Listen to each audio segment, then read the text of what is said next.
అసలుకి అశోక్ ఎలా ఉండేవాడు అని చెప్పేసి ప్రస్తుతం తమ కొలీగ్స్ ఉన్నారు, వాళ్ళతో మాట్లాడదాం. చెప్పండి, అశోక్ ఎన్ని సంవత్సరాల నుంచి పరిచయం, ఎలా ఉండేవాడు మీతో? మా ఈస్ట్ బృందావన్ కాలనీలో గత 4.5 సంవత్సరాలుగా అశోక్ గారు ఇక్కడ నూతనంగా నివాసం నిర్మించుకొని ఉంటున్నారు.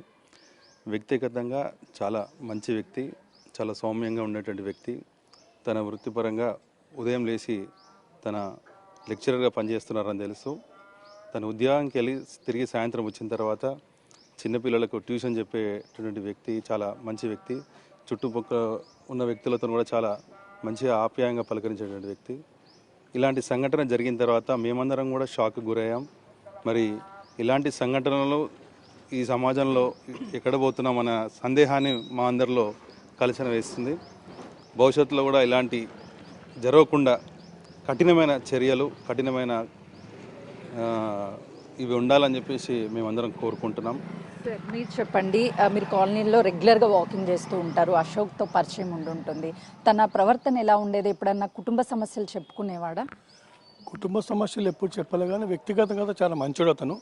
మాకు మధ్య మధ్య కనపడాడు, హాయ్ గుడ్ మార్నింగ్ అని చెప్పేటాడు. తర్వాత ఎక్కువ ఇన్వాల్వ్మెంట్ అయితే కాలేదు.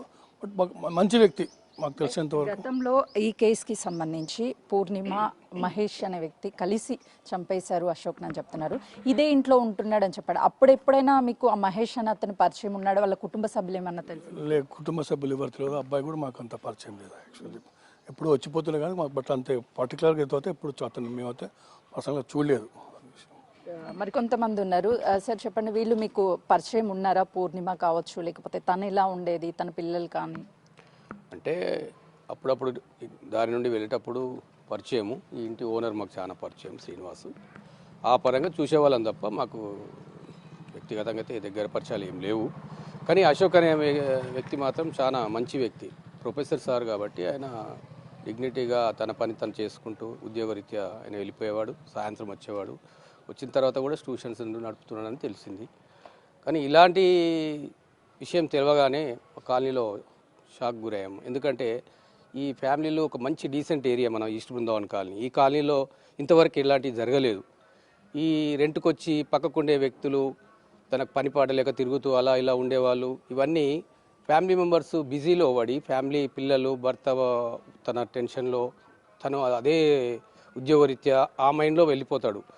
తర్వాత జరిగే పరిణామాలు అనుకోకుండా ఈ టైంపాస్కి తిరిగే పిల్లలు కానీ, కొంతమంది చిల్లరేషాలు వేసే పిల్లలు కానీ ఇలాంటివి చేసి మంచిగా ఉన్న వ్యక్తులను కూడా చెడగొట్టడం జరుగుతుంది. సార్, ఎందుకంటే మహేష్ గతంలో మీరు అన్నట్టుగా ఇంట్లో ఉండేవాడని చెప్తున్నారు. వాళ్ళు ఖాళీ కూడా చేయించారు, తన ప్రవర్తన బాగోలేకని చెప్తున్నారు. వాస్తవమేనా? ఇది తెలిసింది, ఈ మధ్య మాకు తెలిసింది. ఇవి సంఘటన జరిగిన తర్వాత తెలిసిన విషయాలు, కానీ అంతకుముందు బయటికి ఎప్పుడు రాలేదు.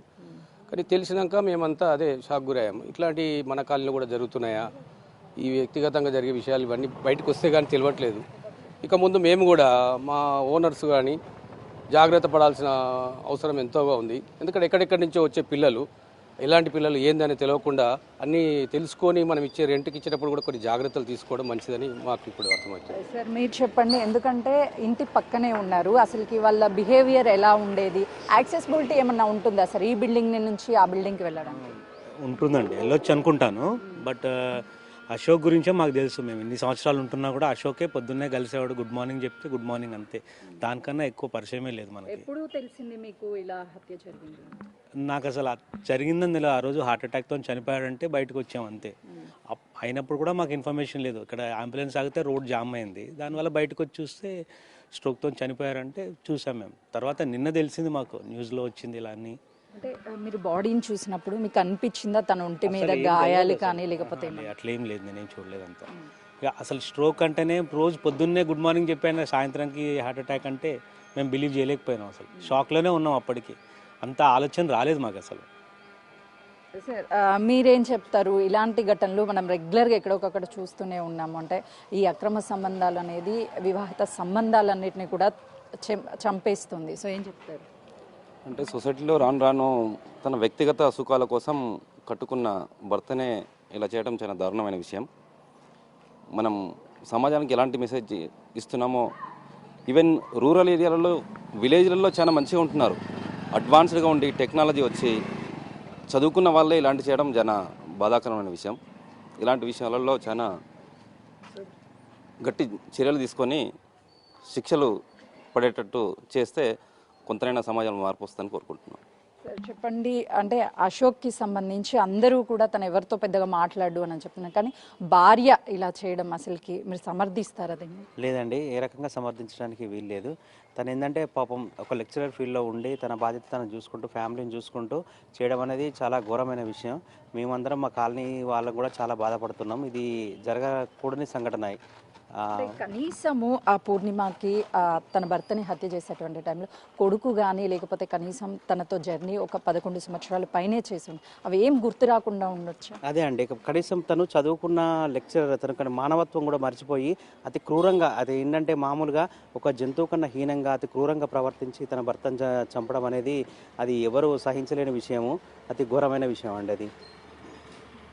ఏం చెప్తారు అలాంటి వాళ్ళకి? ఇప్పుడు బాబు ఒంటరివాడైపోయాడు, ఆమె జైలు పాలైపోయింది, నమ్మినటువంటి భర్తని చంపేసుకుంది, తన లైఫ్ ఏంటి, పిల్లల లైఫ్ ఏంటి? అది ఇప్పుడు పాపం బాబుకు ఎవరు సమాధానం చెప్పలేరండి. ఎందుకంటే తన తండ్రిగా తను ఎంత చేయాలనో పాపం కనీసం బ్రతుకుంటే చేసేవాడు. కాకపోతే తండ్రిని కోల్పోయాడు, ఆ పిల్లల్ని అనాథం చేశాడు, కుటుంబం అంతా చిన్నభిన్నం అయిపోయింది.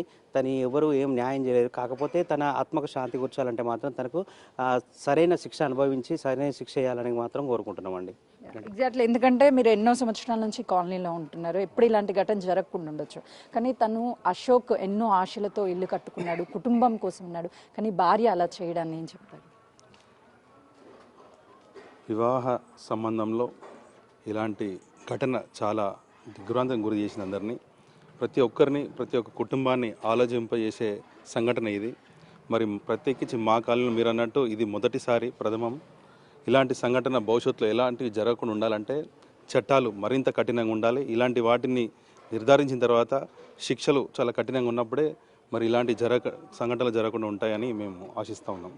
చూసినాం కదా, అయితే మొత్తానికి పూర్ణిమ ప్లాన్ ప్రకారమే తన భర్తని హతమార్చడానికి మహేష్ అదేవిధంగా సాయి సహాయం కోరుతూ ఇంట్లోకి పిలుచుకొని హత్య చేసింది. కానీ 11 రోజుల పాటు ఏం తెలియనట్టుగానే తను ప్రవర్తించినటువంటి తీరు అందరినీ ఆశ్చర్యానికి గురి చేస్తుంది. ఎందుకంటే ఎవరైనా సరే భర్త చనిపోయినప్పుడు శోక సంద్రంలో మునిగిపోతారు, బయటికి రాలేనటువంటి పరిస్థితి ఉంటుంది. కానీ పూర్ణిమ మాత్రము ఘటన జరిగినటువంటి 3వ రోజే ప్రియుడితో కలిసి షాపింగ్కి వెళ్ళడం, బయటికి రావడం ఇదంతా కూడా చేసింది అని చెప్తున్నారు. అశోక్ చాలా ఫ్రెండ్లీగా ఉండేవాడు, ఎవరితో గొడవలు కూడా పెట్టేవాళ్ళు కాదు. పూర్ణిమ చేసినటువంటి